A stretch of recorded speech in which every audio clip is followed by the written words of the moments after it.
What are the odds of growing up with a trans sibling? Of the estimated 1.6% of the population who identify as trans, only 1 to 5% of them include siblings who are both trans.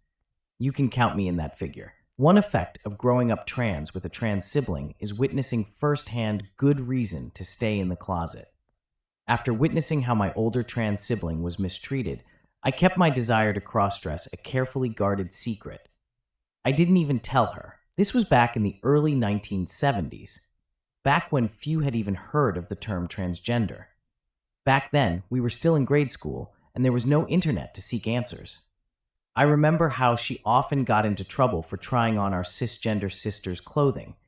One day, she got into trouble after I neglected to put back an item belonging to my cisgender sister. I always felt bad about that. A day of reckoning would eventually arrive some 2 decades later. I finally came out as transgender in 1993. Among the first to whom I self-disclosed, was to my trans sibling. She self-identified as Janet, the sister I never knew I had. I sought her forgiveness for that one time. She took the blame for what I did, and she granted mercy. We finally connected on a much deeper level. We also learned that we're both asexual, specifically that I am demisexual, as I do not feel erotically aroused unless I first establish an emotionally deep connection with a woman, as I had with my then wife. Janet reported how she could not function sexually with the wrong genitalia. Being open about being trans both cost us our marriages. Neither of us had yet presented ourselves as trans to the other. That first occurred after we drove to a support event for trans people about an hour away. We each entered a different bathroom to change into our more feminine selves, then stepped out to first meet each other's trans side. Janet summed up the experience by quipping, "Well, this really changes the family structure a bit." We felt empowered like never before while mingling with other trans like ourselves at this event. A group of young males stumbled upon us. The alpha male of the group boasts, "If I caught my little brother dressed up like that, I'd beat his ass." To which Janet replied while pointing to me, "That's my little brother right over there." Janet soon moved in with me. She quickly drew the unwanted attention of a young neighbor girl. She gawked at Janet through our apartment's front window, like a peeping Tom. Janet was clearly male-bodied underneath her feminine veneer. Janet tried placating this girl's curiosity. Using poor judgment, she invited her into the apartment while I slept in the back bedroom. I awoke to the sound of an unfamiliar voice, then stepped out to see a young girl I had never met. They both ignored my presence. The girl later got into trouble with her mom for not being home on time. She explained she was in someone's apartment. Her mother angrily demanded, "What were you doing in a stranger's apartment?" She claimed Janet had grabbed and dragged her into the apartment. Then in anger, she demands that Janet come out and explain herself. "What were you doing fucking with my daughter?" Janet steps out onto the balcony, then gets down on one knee to demonstrate how she's no threat. I don't know, Janet attempts to ease the tension. "Let me explain." But then I hear someone running down the balcony, just as Janet jumps back inside the apartment. I see an irate man wielding a crowbar, swinging it at Janet and barely missing her. I abruptly close and lock the door. As this man I never met before beats on our door with his crowbar, the angry woman keeps yelling, "Somebody call the police. Someone call the police." I turn to Janet and say, "If she doesn't call the police, I will." Janet nods, and so I call 911. This was at 5:43 p.m. on July 7th, 1993. I wrote it down. Minutes later, officers arrived to try to sort out the commotion. One of them orders the man to drop the crowbar, which he does, after claiming her daughter was molested by a couple of fags. The police asked Janet what had happened, and she asserted her right to remain silent. When asking me, I told them I had just woken up and hadn't observed anything like this man claims. The officer asked us to wait in the back of his squad car. While sitting there, Janet knows she is likely going to be taken to jail. She instructs me to find a folder on her shelf that could help her explain her transgender identity to any inquiring authorities. Other officers arrive on the scene. One of them interviews the girl, with the girl's mother clearly influencing what the young girl says. After about 20 minutes, I learn I am now a suspect along with Janet for whatever the girl claims to have happened. No one will tell us. The officer then takes us both to the county jail. He tells us we're both being charged with CSC. I had to ask him what that means, and he replies that it means criminal sexual conduct. I asked, what did the girl claim that we did to her? To which the officer replies, I think you already know. But I honestly had no clue. We're fingerprinted and processed at the local jail, then put into a holding tank with other men. I quickly detransition and revert to presenting as only male for my safety. Later, we're sent to separate four-man cells in another part of the jail to await our fate. While sitting in jail, we finally discover the details of the accusation. We learn the young girl claimed how she was grabbed by a man with lipstick and dragged to the apartment. She claims she was knocked unconscious for a moment and then subjected to bizarre sexual abuse. As an acer, someone who is asexual, I was completely naive and uninterested in what others in the jail called 69. But that's what this girl accused Janet did to her, or what she was guided to say was done to her. Her testimony also has Janet taking a Polaroid instant photo of her with me. She describes how we forced her to hold a butter knife with jelly as if stabbing my chest, and that we would use it against her if she ever told the police. So I was charged with aiding and abetting whatever they claimed Janet had done. No Polaroid camera existed in our apartment, no instant photo, no jelly, no corroborating evidence. They claimed to have found semen on a green blanket, but neither of us owned a green blanket. I don't recall any green blanket ever being presented in court. The complainant declined to be medically examined by a doctor with a rape kit. The doctor observed how the complainant seemed unusually composed for someone who claims to have been assaulted, and he debunked the claim that she was knocked unconscious. He found no signs of the alleged assault. I thought this lack of evidence would help acquit us. At the start of the trial, my court-appointed lawyer disabused me. She showed me in a law book how the law permits a conviction based solely on testimony, no matter how inconsistent. Add in the widespread prejudices against trans people at that time, our fates were sealed. Janet and I had a joint trial, but separate juries. This led to an incident where evidence ostensibly against Janet was leaked to my jury. Harmless error is the usually given excuse. In other words, let the damage be done because it's not going to change the expected outcome. I quickly observe how the adversarial process not only lacks scientific discipline, but openly defies such accountability. Indeed, if a DA could get a grand jury to indict a ham sandwich, then it must be easy to use the adversarial process to project their sexual anxieties on those who actually lack such erotic feelings. Confirmation bias gets encouraged. Tunnel vision runs the show. Truth runs cheap. This miscarriage of justice wrapped up in a week. My jury couldn't agree on the theory of guilt, but agreed that I must be guilty of something. By late December of 1993, we were both found guilty. Exactly of what? Well, I was never told. Sent back to jail, we awaited sentencing in early 1994. Janet was sentenced 50 years for a crime that never occurred. I was sentenced to 30 years. They ship us off to spend countless years with violent men eager to exploit the likes of us. I once again kept my transgender side a carefully guarded secret, just to survive. Being smeared as a pedophile puts me at the bottom of the prison pecking order. Imagine the abuse of also labeled a queer or bitch. Perhaps it's more acceptable now, but definitely not back then. I already faced repeated harassment for asserting my innocence in prison. Other prisoners would shout back, "You think you're better than me?" I continually had to navigate their hyper-defensiveness. Few prisoners consistently maintain their innocence as I did. Despite what you may see in the movies like Shawshank Redemption, most prisoners eventually own up to their harmful deeds. They may complain about the harsh sentencing, but they rarely, like me, insist on total innocence. Much of this prejudice likely stems from media coverage of perp walks. Being arrested and losing one's freedom naturally sparks the grieving process. Early on, they understandably deny they did anything wrong. They express anger at the system. Their attorney encourages them to deny the most serious charges, to position themselves for a plea bargain. Over time, prisoners typically accept being convicted, often by plea deal. Once sentenced and serving time in prison, all that drama is gone. So are the media's cameras. Only about 15% of prisoners claim to be wrongly convicted, and a portion of them provide a compelling claim of being fully innocent, like me, where no crime actually occurred. There is no reason or scientific explanation to account for maintaining innocence in the face of repeated parole denials, other than understanding the integrity of the falsely incarcerated innocent.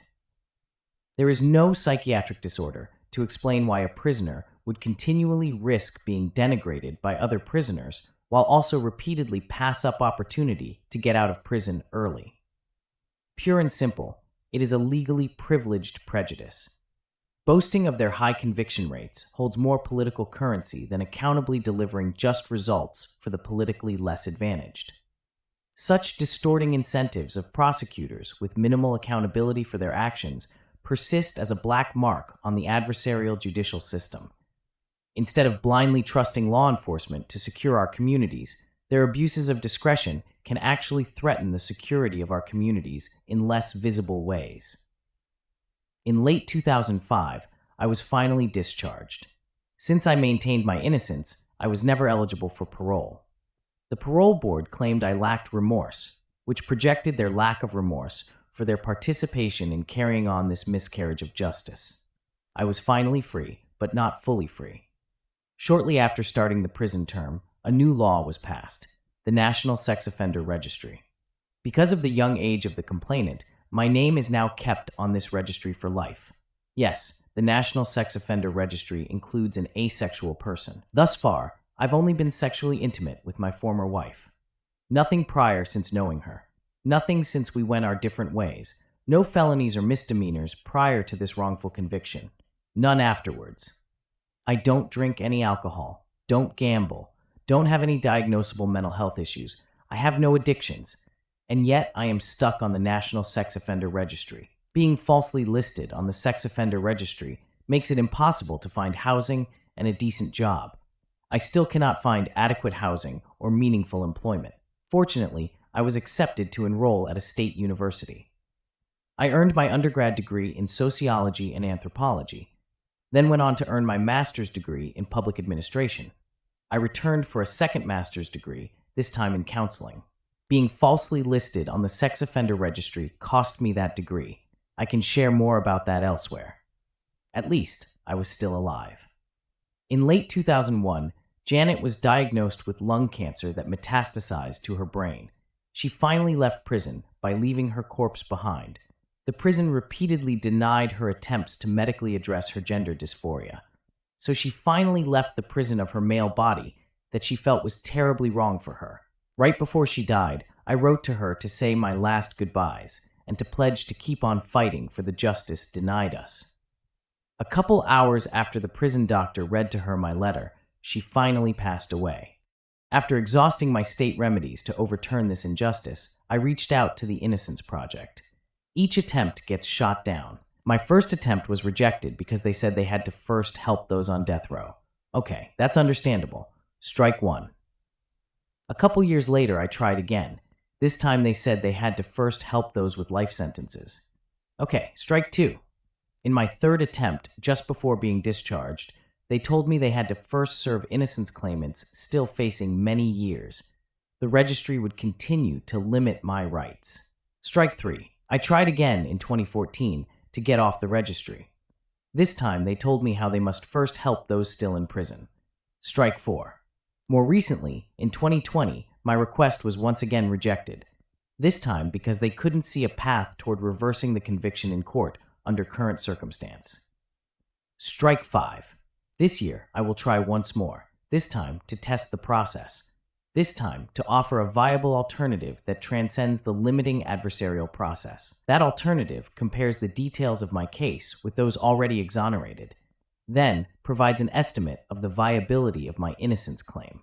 Moreover, it transcends the oversimplifying binary of guilt or innocence with a viability score.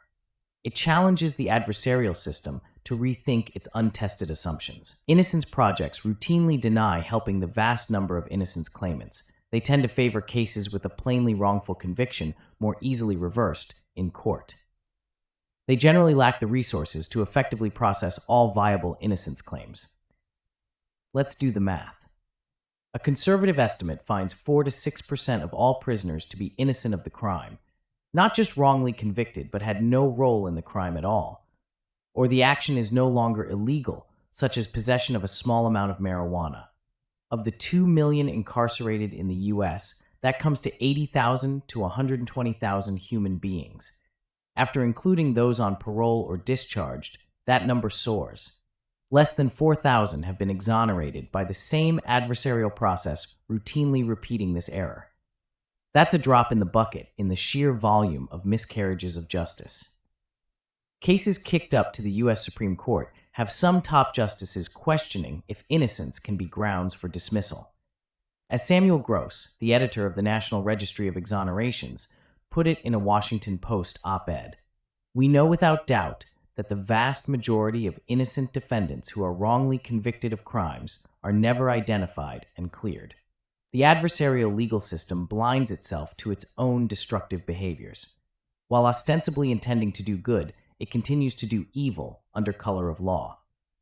In this current crisis, to paraphrase Ronald Reagan, the adversarial judicial system is not the solution to our problems. The adversarial judicial system is the problem. If there was anyone equipped to envision a viable alternative to this debilitating process, perhaps that person is me. I do not seek the role. But who else will step up to inspire us with a more responsive alternative? Who else can transcend the traps of such destructive legalism? While in prison, I explored the spiritual depths compelling me to transcend gender norms. By 2002, I realized I was less transgender and more trans-spirit. Being a trans-spirit means that I am spiritually compelled to transcend divisive norms in order to resolve needs. It's not about gender identity, but connecting deeper with life's full potential by transcending limiting divides like gender norms. Consider the 3 main stages of moral reasoning put forth by Lawrence Kohlberg. Trans-spirituality grounds me in the more developed stage of post-conventional moral reasoning. I intuitively relate to the inflexible needs of all. Spirituality compels me to properly resolve needs over catering to rules. But I face a backlash from norm enforcers who are at a pre-conventional or conventional level of moral reasoning. That may include other trans people. Such norm enforcers easily mistake need-responsive transcendence of norms as unacceptable violations of established rules. After all, most of us prefer our familiar pain of partially met needs from applied rules over the unknown pain of fully resolving those needs despite comforting norms. The essence of my life cuts against the grain of the many debilitating norms ailing society. I learned to endure life's natural pain, where norms have us repressing such pain. I learned to engage others, to relate to their needs, where norms have us pitted needlessly against each other. I learned to sort through the nuance of life, where norms have us find comfort in low-hanging fruit generalities. Those most dependent on such divisive norms, like the adversarial legal system, tend to push back. They perhaps sense they risk losing the most from my need-resolving purpose in life. I can understand clinging to familiar coping methods over risking unknown solutions.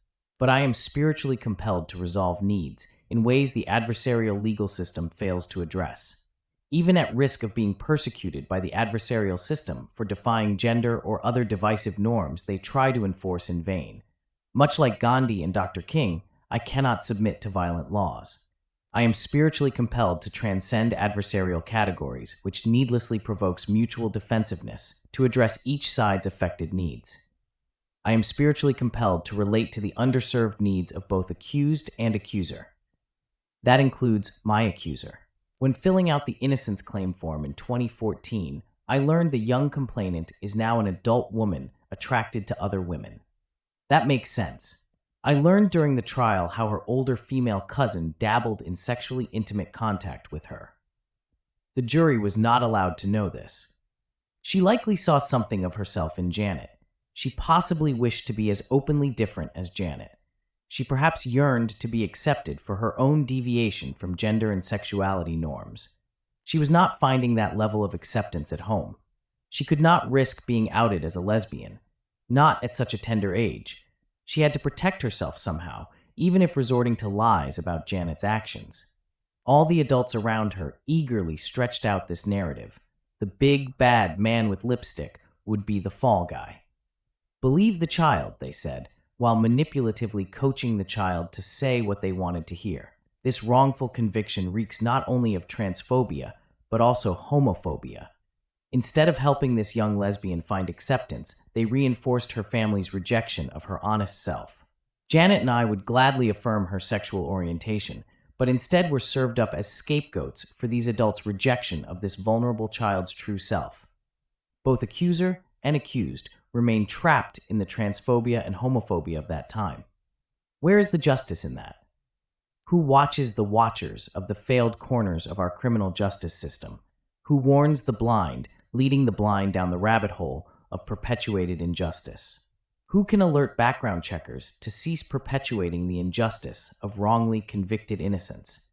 Who can warn landlords and employers who mistakenly rely on tainted background checks, which can make them complicit in this wrongdoing? Who or what can help save us from ourselves? Taking inspiration from Isaiah 6:8, I can eagerly answer, why not me? All these challenging experiences and the spiritual gift of wisdom mysteriously bestowed to me uniquely positions me to provide a viable solution. Need response. Need response prioritize resolving each other's needs to improve wellness outcomes. Need response illuminates the problem of toxic legalism apparent in this wrongful conviction. Need response prioritizes inflexible needs over flexible laws. While no one sits above the law, no law sits above the needs it exists to serve. Legalism prioritizes flexible laws over inflexible needs in at least 5 damaging ways. 1. Prematurely adversarial. Law enforcement may assume a crime occurred based on their adversarial prejudices and then imposes the divisive categories of complainant and defendant in ways that can prevent a meaningful resolution. Need response counters by identifying the likely unmet needs fueling a conflict, then exhausts all mutuality options before resorting to adversarial options. 2. Privileged avoidance. Law enforcement never asked either defendant about being asexual or asked complainant about risking family rejection for being gay, but instead relied on their confirmation biases to keep coldly distant. Need response counters by proactively engaging each one's affected needs, for which laws ostensibly serve. 3. Overgeneralizing. There was no effective effort to be sure trans people were not mischaracterized as child recruiting predators, while the prosecutor benefited from having a jury who holds such overgeneralizing views. Need response counters by exploring every relevant specific affecting each other's needs. 4. Hyper-rational. Insisting the jury must believe the child without admitting how the child may have been coached to give such bizarre details about such adult sexual content. Need response counters by incentivizing all sides to safely express their emotionally charged needs without having to immediately explain such needs in rational or legal terms. 5. Hyper-individual. Failing to recognize how the collective of law enforcement can make egregious mistakes. Need response recognizes how it's now easier for accused individuals to admit to their mistakes than for power-privileged police and prosecutors to admit to theirs. Legalists perhaps balk at this, who insist I must obey every authority, no matter how errant it may be. I simply cannot. I am spiritually compelled to resolve needs above serving laws. I am compelled to honor the needs of others as my own, as a social kind of love. It affords no space to comfort those who hopelessly cling to falsehoods. If I was guilty of this crime, I am of the character to own up to it. But the available evidence points overwhelmingly to my innocence and to the legal system's failures. I put the onus on others to demonstrate otherwise, or they risk being publicly identified as complicit in this wrongful conviction and the fallout it brings to the world. The adversarial legal system, as it currently exists, too easily hinders resolving needs. The more it coerces knee-jerk compliance to the demands of insensitive authorities, the greater the risk for rising rates of anxiety and depression. Once adjudicated, both accuser and accused, and both plaintiff and defendant get forced into a win-lose binary. Winning only offers some relief from the pain and rarely any support to resolve the affected needs causing the pain. Ultimately, the adversarial legal process risks compromising the wellness of all those it objectifies. Instead of attenuating rising rates of anxiety, depression, addiction, and other societal maladies, the impersonal legal process tends to perpetuate the problems it cannot solve. By directly addressing needs, need response potentially can reduce or even remove the pain of depression. Instead of seeking a win-lose outcome, it offers a more disciplined process for the win-win outcome of resolving each other's affected needs. Only resolved needs can improve our wellness, not those who win an argument in court, or those settling on pain relief. Depression naturally exists to redirect your bodily energies.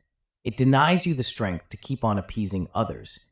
It insists you attend to neglected parts of your inner self, even at the risk of appearing selfish. Your wellness demands this reprioritization. There is no such thing as pain like depression apart from unresolved needs. Need response prioritizes resolving the needs for which laws and authority ostensibly exist to serve. Any callous imposition of authority tends to preserve the familiar status quo of defensive-provoking adversarialism, of alienating avoidance, and debilitating overgeneralizing. These easily violate the higher calling of love to honor the needs of others as one's own. These all risk trapping us in painful depression and other maladies. Love sits above the law, because love fulfills the purpose of law. The more internally motivated and enabled to honor the needs of others as your own, the less cause to externally motivate by pressures from impersonal authority. After all, you don't exist for human authority. Human authority exists for you. Individual law enforcers typically mean well, but the legalistic system they serve generally resists wellness. While trying to protect society from dangerous sexual predators, it continues to oppress the very person endowed to help society to not only stop sexual violence at its core, but prevents that person from improving all of our lives. Realizing I am more trans-spirit than transgender, I no longer present my feminine side in public. Since it's not about gender identity for me, I've been fortunate to remain free of depression. The wisdom about needs that being a trans spirit affords me, I now wish to pass along to you with this new service, starting for free. I seek to resolve your needs, to remove your pain from unmet needs, like any anxiety or depression you may suffer. Norm enforcers habitually resist my efforts. Some benefit from trapping you in pain. Some remain in positions of authority with the means to prevent me from developing this new service that could serve you. Against mounting odds, I struggle to create this new service of need response. I'm introducing this visionary new service to you and to the world in a podcast by the same name. Increasingly, I need this service to allow me to create this service, an annoying catch-22. You can help create it. You're invited to help build it, to shape it, to serve your overlooked needs, and to get this much-needed service off the ground. Through this podcast, I share with you how need response offers a viable alternative to the built-in limits of the adversarial legal system. I can share with you the estimated innocence form that calculates the viability of an innocence claim by comparing it to already exonerated cases. We'll also apply empathy and love to melt political polarization. Yes, we'll unpack our political differences in an inspiring way, and much more. Each Wednesday, starting April 30th of 2025, the Need Response podcast showcases what this new service can do for you. And for countless like you, the trailer is already available on Spotify. If you need a service that equips you to speak your truth to power, then find out more at annenkelejifoundation.org. Together, we make it happen. Together, we'll see if the odds for success can be greater than the odds of growing up with a trans sibling.